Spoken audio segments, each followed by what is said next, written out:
Hello. Today we are going to talk about fatherhood and masculinity and what it means to be a dangerous, protective, masculine father. This has been on my mind a lot ever since I first became a parent, and and I think about it more and more. I think over time, we live in a very dangerous, fucked up world today. There's lots of great stuff about the world today as well, right? But I'm not going to be talking about the good stuff of the world. I'm going to be talking about the bad stuff in the world today. We think about so much of what is out there today about what masculinity is. And a lot of masculine influencers is this very shallow, superficial, performative masculinity, this masculinity costume, this stuff that has very little, if not nothing, to do with masculinity at all. You know, an example would be like guys that are focusing on, men getting money, men getting big muscles in the gym, um, men getting status, men looking the part. And there's nothing wrong with any of that stuff, all right, just to be clear. It's just that those things are more, for a truly masculine man, those things are more of a tool than anything else, right? I don't care, for example, how I look physically. I don't care about how I look with my muscles. I care about what I can do with my muscles if I need to protect my family. I don't care so much about money. I don't need a Lamborghini. I don't need a private jet. I don't need any of that shit. Having money is nice, though, of course, to protect my family, financial security, as well as provide for my family.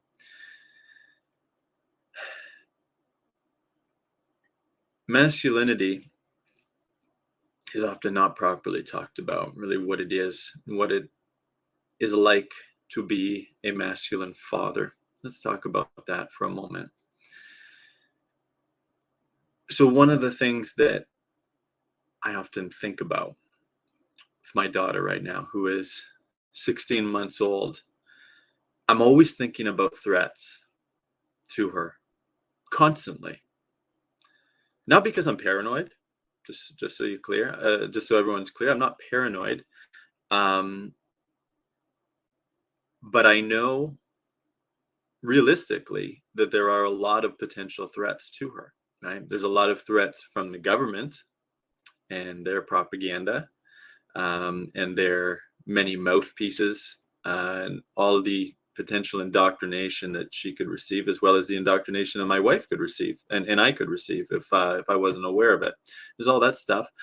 Another really big one, and this has been on my mind a lot, is abusers, right? Like the potential for my daughter to be abused by somebody sexually. And so many fathers, from what I've seen, like the energy that I have felt from them, like men are so domesticated today because the government has taken over a lot of those masculine roles, like police and whatever else. um Men, I believe, have a very, well, they're not doing their job properly, as protector of their family. Let's put it that way. One thing that's interesting, of course, because I love children. I've worked with children most of my life since, well, yeah, the vast majority of my life, but especially since I started camp counseling. And I don't think fathers realize, and I'm saying fathers, obviously it's important for mothers as well, but it's really much more so a father's responsibility because he's responsible for protecting his children. I don't think they realize most, how easily a child could be abused, right? How much access teenagers and adults have to their children today. And they assume that, nothing bad is going to happen to them. I was watching was it a documentary? It was an interview with a pedophile about how the way that he targets children is to focus on the father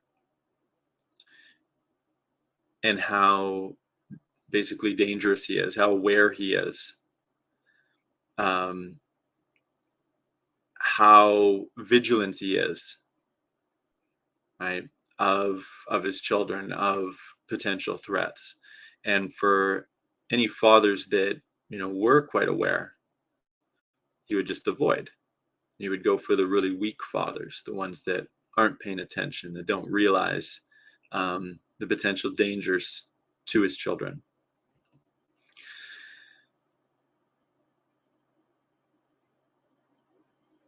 And it's amazing to me. Like it's amazing to me because for me, like the number one thing on my mind, I think, I obviously focusing on my business and everything, but I do spend a lot of time just like I'm focusing on threats.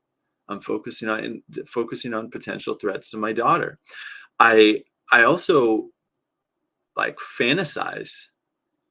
It's not fantasize, that's the wrong word, but dream up, imagine potential scenarios and what I would do in those situations, both to avoid situations from happening and if situations actually did happen. If you think about men and a man's natural instinct, right? From a traditional survival perspective, think about us in tribal settings. Men would always be vigilant about potential threats to their tribe, which of course includes their family, because there's wild animals, there's other tribes, there's other forces, other depending on what time period we're living in, um, you know we'll call it governments or armies or whatever. There's always threats. There's always threats. And that's been like bred and indoctrinated out of most men today. Most men are so weak.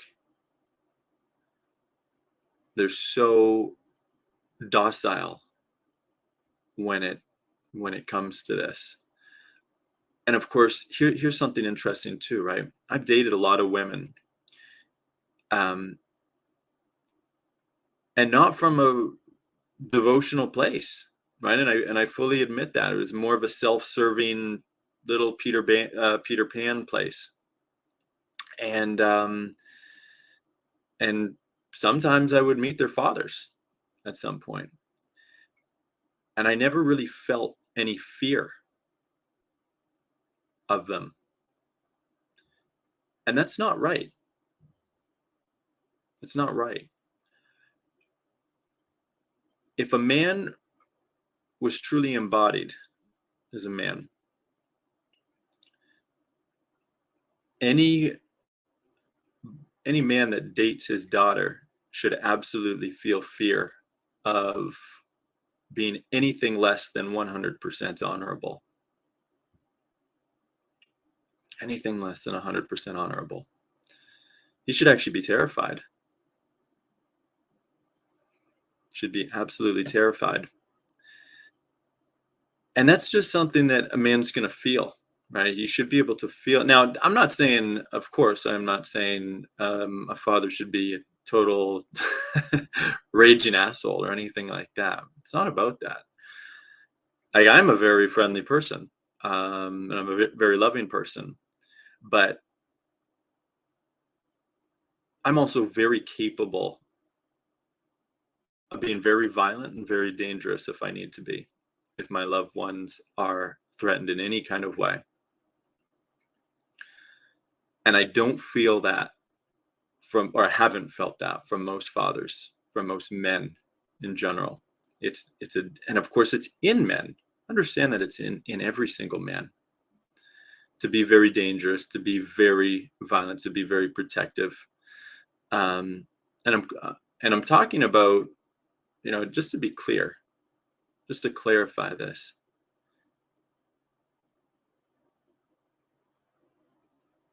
There's a there is other men, just so you understand what I'm talking about. There's other men that are like protective, but in a very like off center, controlling, even abusive kind of way. Men who do not have anywhere close to mastery over their feelings, their emotions. Those fathers are going to end up screwing up their children too, but in a very different way. So I'm not talking about that. But it is in every man's instincts deep down to get in touch with that really dangerous, protective, violent side to them. And it's really important that they do. And it's very important that they learn to accept that part of themselves. Okay? Here's the big part of it. I fully 100% accept that part of myself. I love that part of myself. I love that feeling, that awareness that I'm like a caged animal that I could unleash on anybody if I wanted to, if I needed to. A lot of men have been so deeply shamed and suppressed and beaten down, we'll call it, that part of themselves is really, really offline. It's really offline.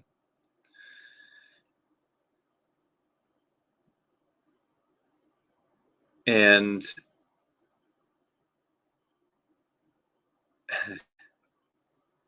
and you can't be a good father. You truly cannot be a good father having without being fully in touch with that feeling, that instinct, that animal inside you, that willingness to kill, if it came down to it. If it came down to it.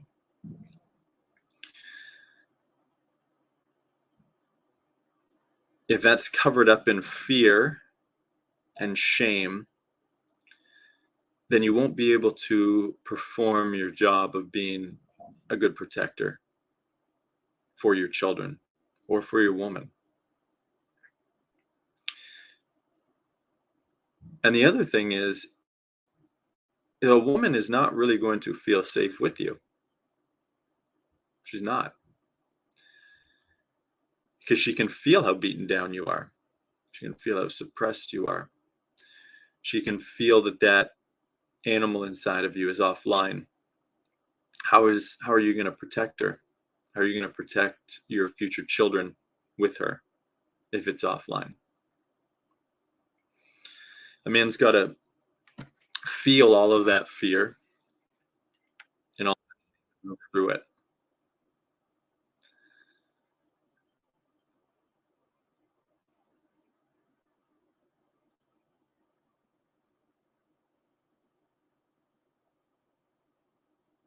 I work with a lot of women in my academy program. We have over 300 women, or sorry, not 300 women, but 300 clients. And definitely the sizable majority of them are women. You got a good chunk of men as well. And there's so many of them who have been molested or raped.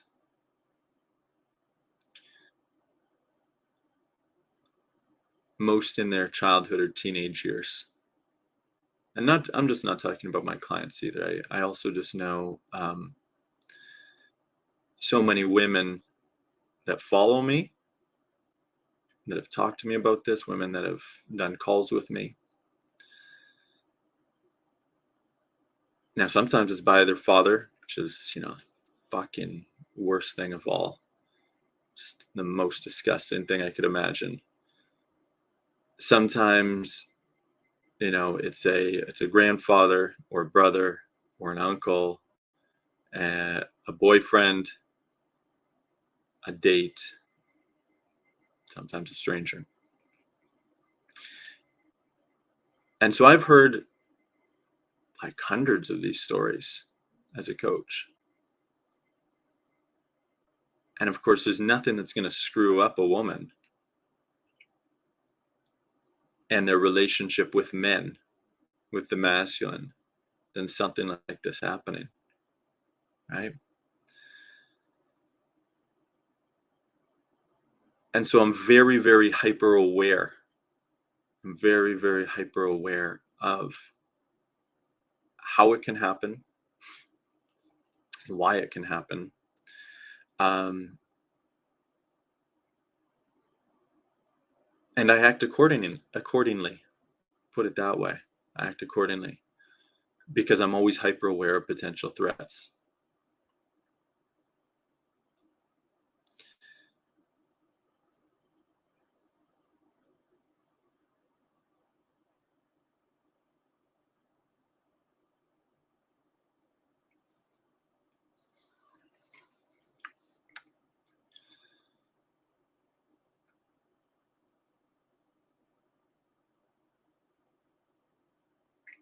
Any man who's listening to this, any man who's listening to this, understand that the most important thing about being a man, it's not your fucking status, it's not your muscles, it's not your money, it's not how many women you've had sex with, it's not about the ability to have sex with women. All of that stuff is bullshit, okay? It's bullshit. Some of that stuff is a great tool for what's actually important, but the actual the ego trip around it, the identification around it, it's stupid. What being masculine is about is your willingness and ability and duty and responsibility to provide for and protect the people that you care about. Nothing else is really that important. And when a man is tapped into that instinct, he's tapped into that instinct, it feels so good. It's the most natural job in the entire world. It's the most fun job in the entire world. It just feels right. There's nothing else that you could or would want to do.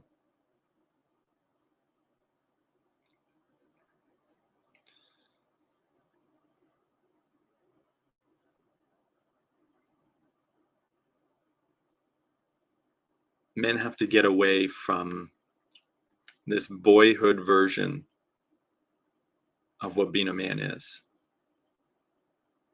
So it's not what so many men are out there teaching, because it's mostly just Peter Pans, Peter Pan's teaching other boys to just stay in Neverland forever.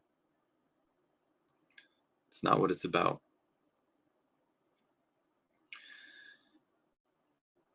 A man should also, everything that I've talked about, by the way, a man should feel that with his woman.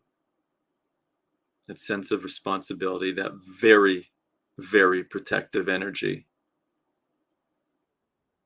that awareness of potential threats,